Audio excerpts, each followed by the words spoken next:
Hello and welcome to the Rugby Chat podcast. Don't forget to subscribe on your favourite podcasting app so that we drop into your phone every single week. And also don't remember to give us a 5-star review. Other stars are available if you are using Apple Podcasts.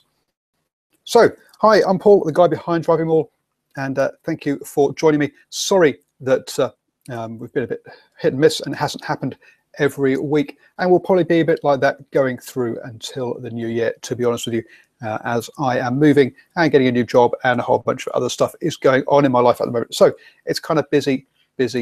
So yep, it's going to be ad hoc until the new year, but I do have some big plans for Super Rugby next season. So do please subscribe so that you don't miss any of them. That's as simple as that. If you'd like to watch what happens behind the covers, the show is live on YouTube at 8 p.m. New Zealand time every Tuesday. Well, I try to make it every Tuesday. And you can also join in the discussion on our 5 questions via Twitter. Just follow at DrivingMaul and look out for the questions and use #RugbyChat in your replies. So there we go.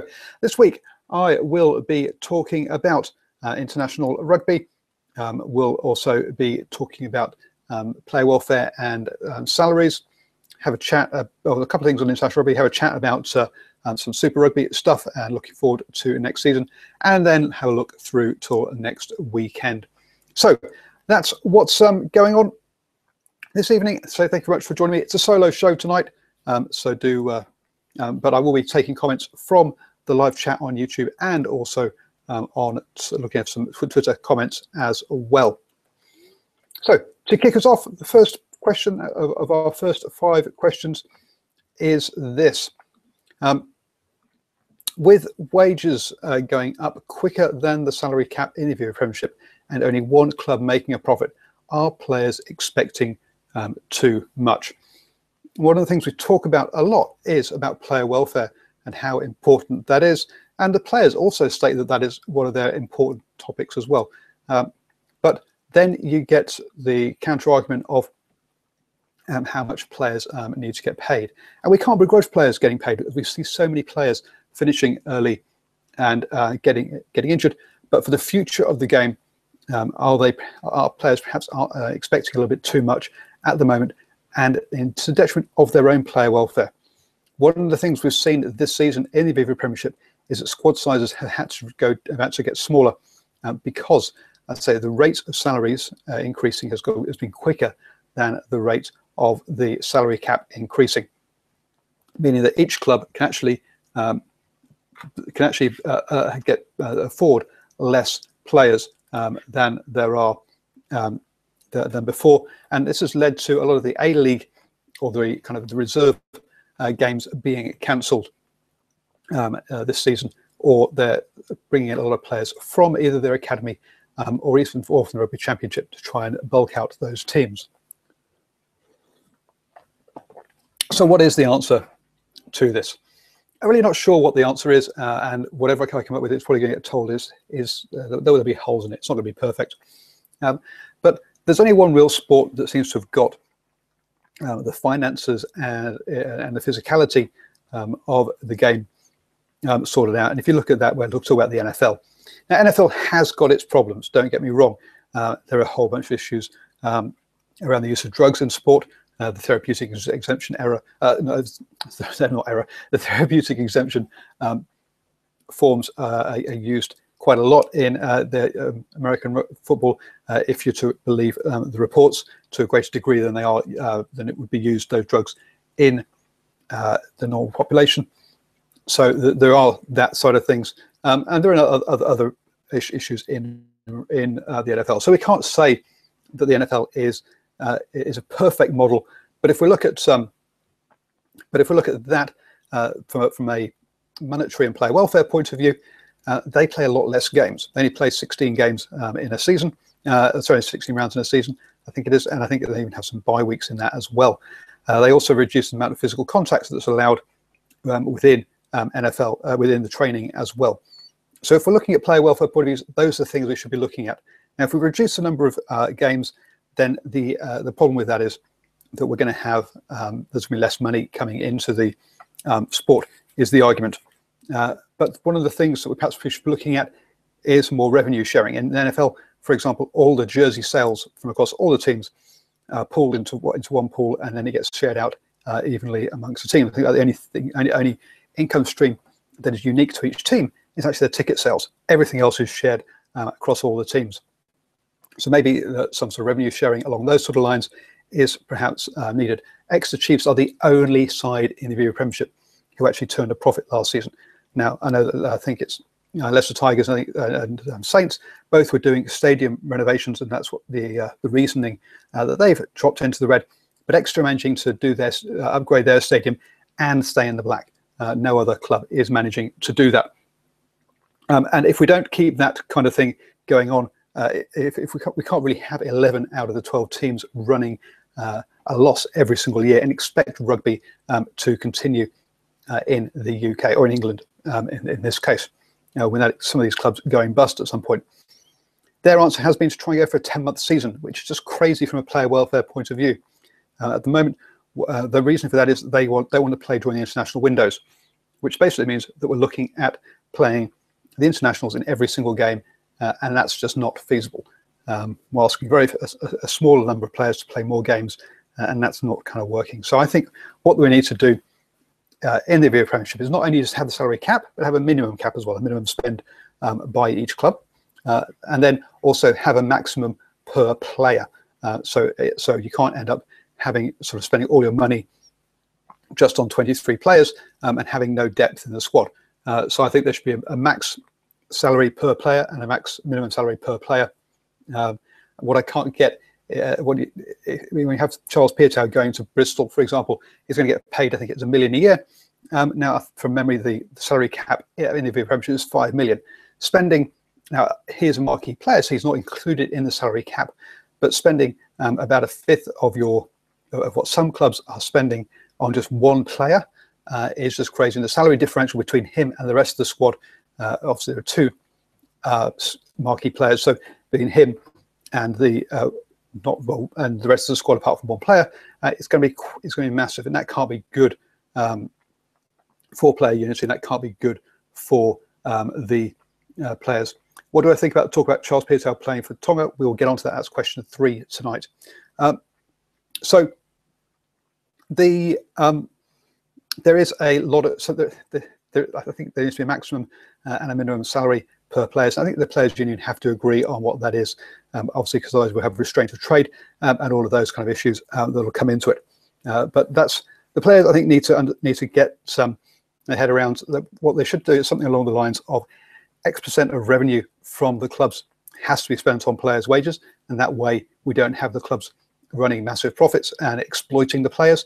So the players do get do get compensated, but it does also stop the clubs then from overspending beyond their means and beyond their income, which I think is what we should be looking at. So that's basically where how I see things are at. On Twitter, Jack Darby has said that, yeah, he thinks that the players are expecting too much and they need to be a bit more realistic. So that's basically where I'm at as well. I think they need to be more realistic, but I think we also need to put safeguards in there so they don't feel like they're getting exploited as well. Moving on to question 2, it's the end of the season for many of for the Southern Hemisphere sides, and in last week's show, which was just a Twitter chat, I'll try and actually talk about it separately, do a video about last week's Twitter chat. We covered off on the All Blacks, the Wallabies, and also the Pumas. This week, obviously, the Springboks finished with their loss against Wales. So question 2 is, with Wales and 4-17, are the Springboks on the up or down heading towards the Rugby World Cup? So there was a lot of positivity around the Springboks after the June tests, where they beat the French 3 times on the trot. Also, I can't remember, Springbok Bees or Springbok Barbarians beat the French Barbarians twice as well. So they had a very good June window. At the time, I did point out that that was not a good French touring side, because the top 14 final was during the first week of that tour. So they didn't have all their players together. And when they did have their players together, they hadn't had much preparation time as well. Christian reckons South Africa are on live chats reckon that South Africa are on the down, and that they need to sack Coetzee as the coach, and that does definitely seem to be part of the feeling that the coach has to go.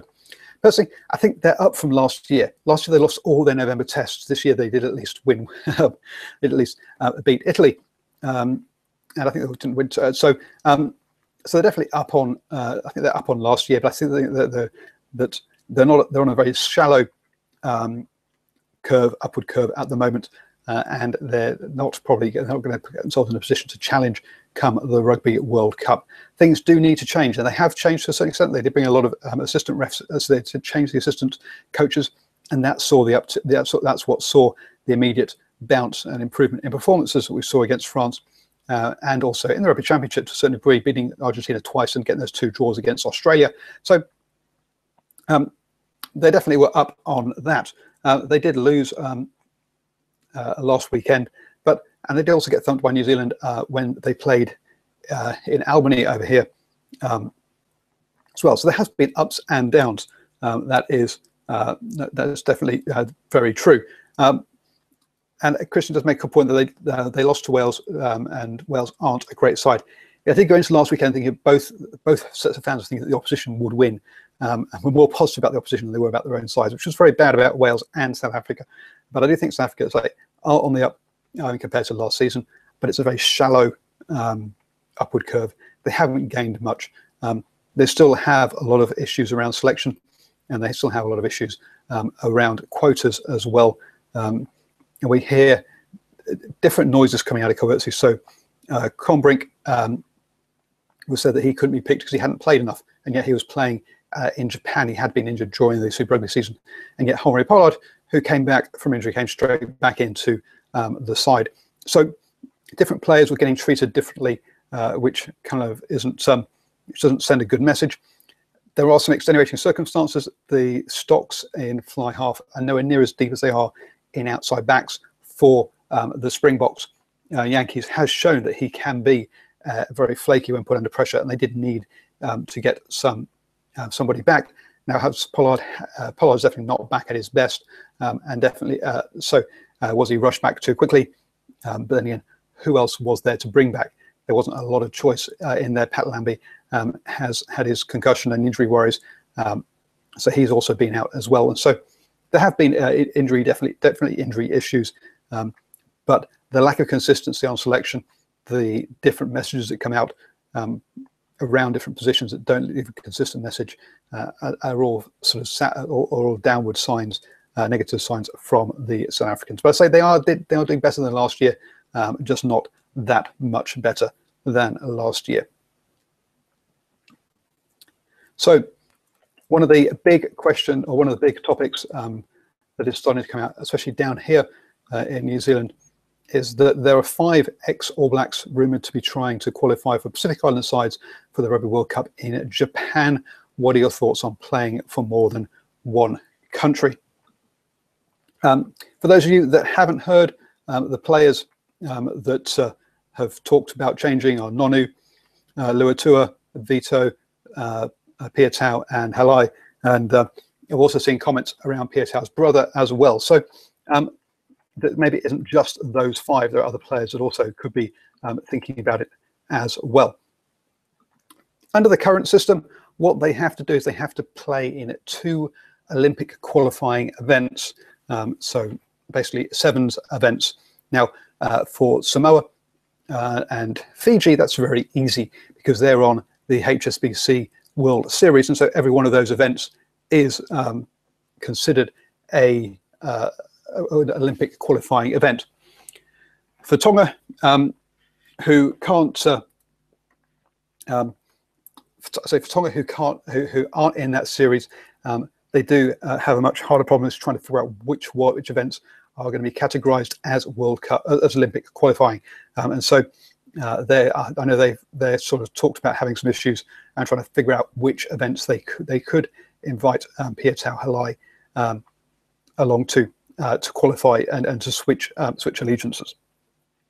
Personally, I'm uncomfortable with players switching backwards and forwards between nations But I do think that the current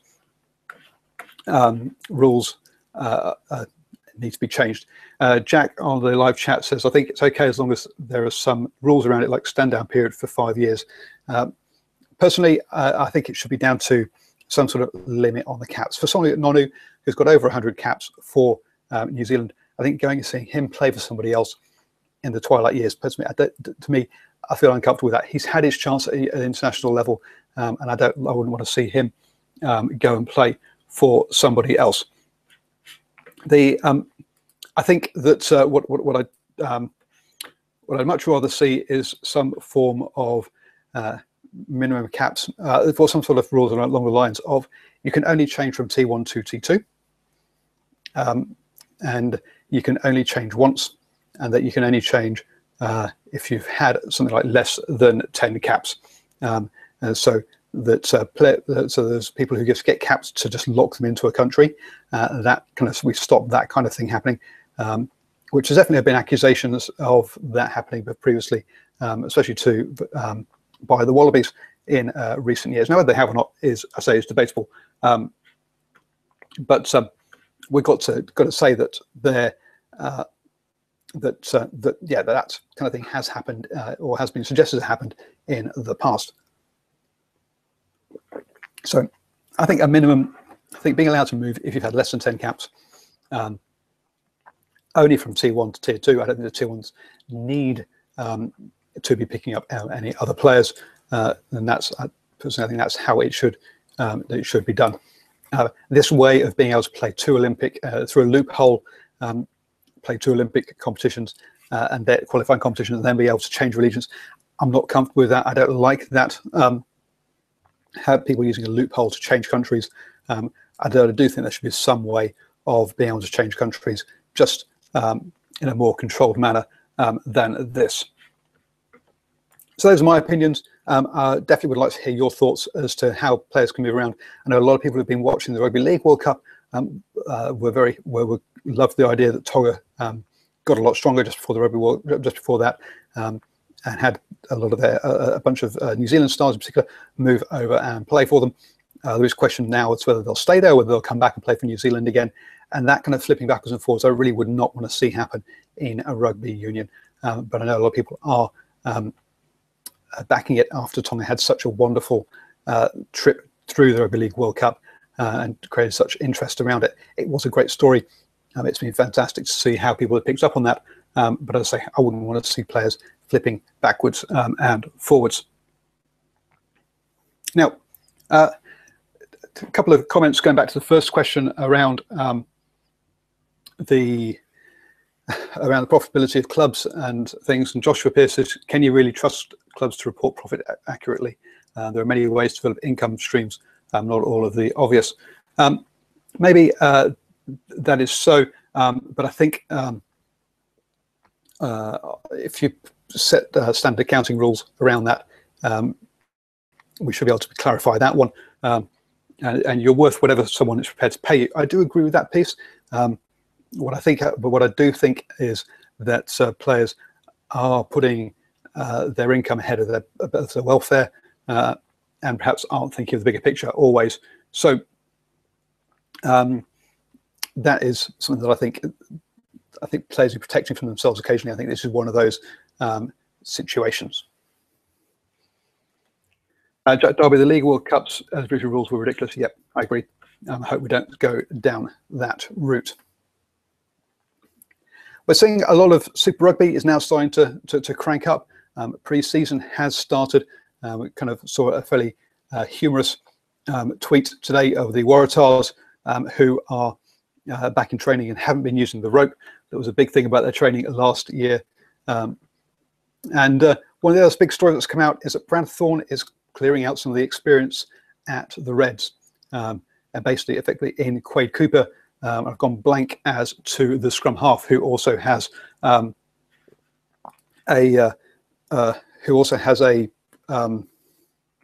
bunch of caps as well, and also Simmons in the row. So is this the right move with Australia struggling to retain talent, or should Brad Thorne be keeping Quade Cooper in the country? Because all the suggestions are is that Quade Cooper will be heading off to Japan. As someone's pointed out, from Quade's point of view, yeah, he's going to get a decent contract somewhere else. Christopher, thanks for letting me know in the live chat. Yes, Nick's Frisbee that's been cut from the Reds.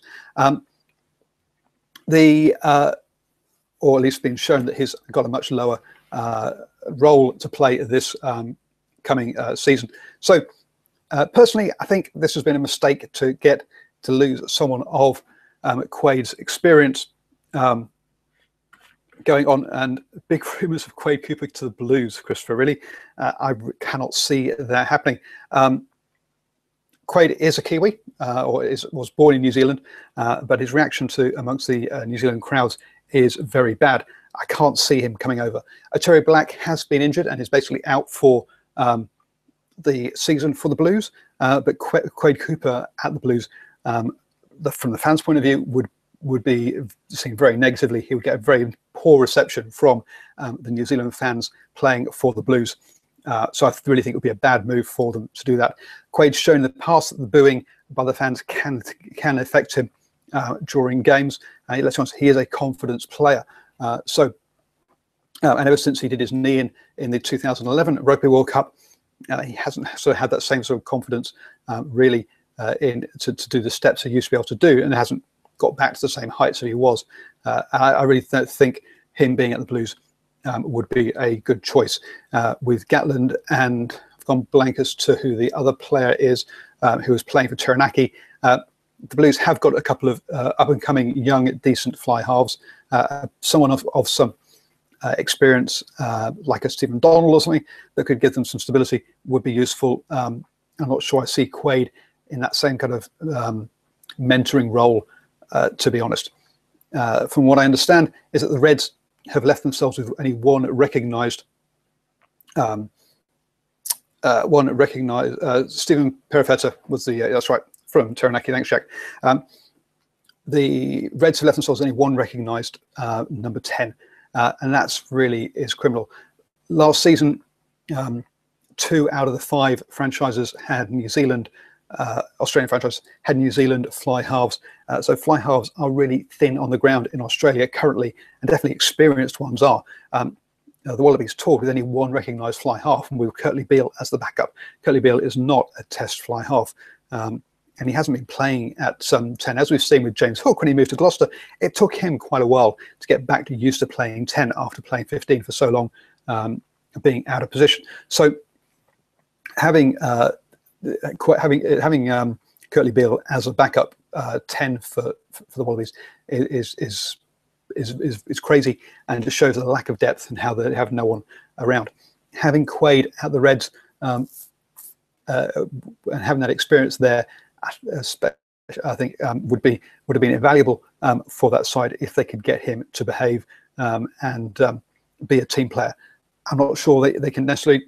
Maybe he's not that kind of style player, maybe. But Brad Thorne needed to make the effort and needed to try. So with so few players around, I really can't see him playing. I think he's got to be going to Japan. I definitely cannot see Quade coming over to New Zealand and playing. So I think it was a bad idea. This is going to be interesting. This is Brad Thorne's first real coaching position. Yes, he was assistant coach last year, initially as strength and conditioning. I'm not sure how he sort of moved on from that. Then he did very well as an NRC head coach, but the NRC is a very different beast to Super Rugby. It's a very different beast to the Mitre 10 Cup or even the Currie Cup. It is not the same proving ground in the way that those competitions are, and it needs time to grow.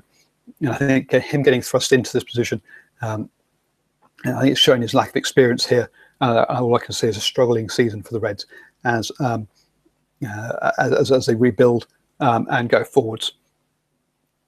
I can't see the Reds getting anywhere near the finals, really. And you've got to say that the Melbourne Rebels, the brand new coach and a lot of new players coming in.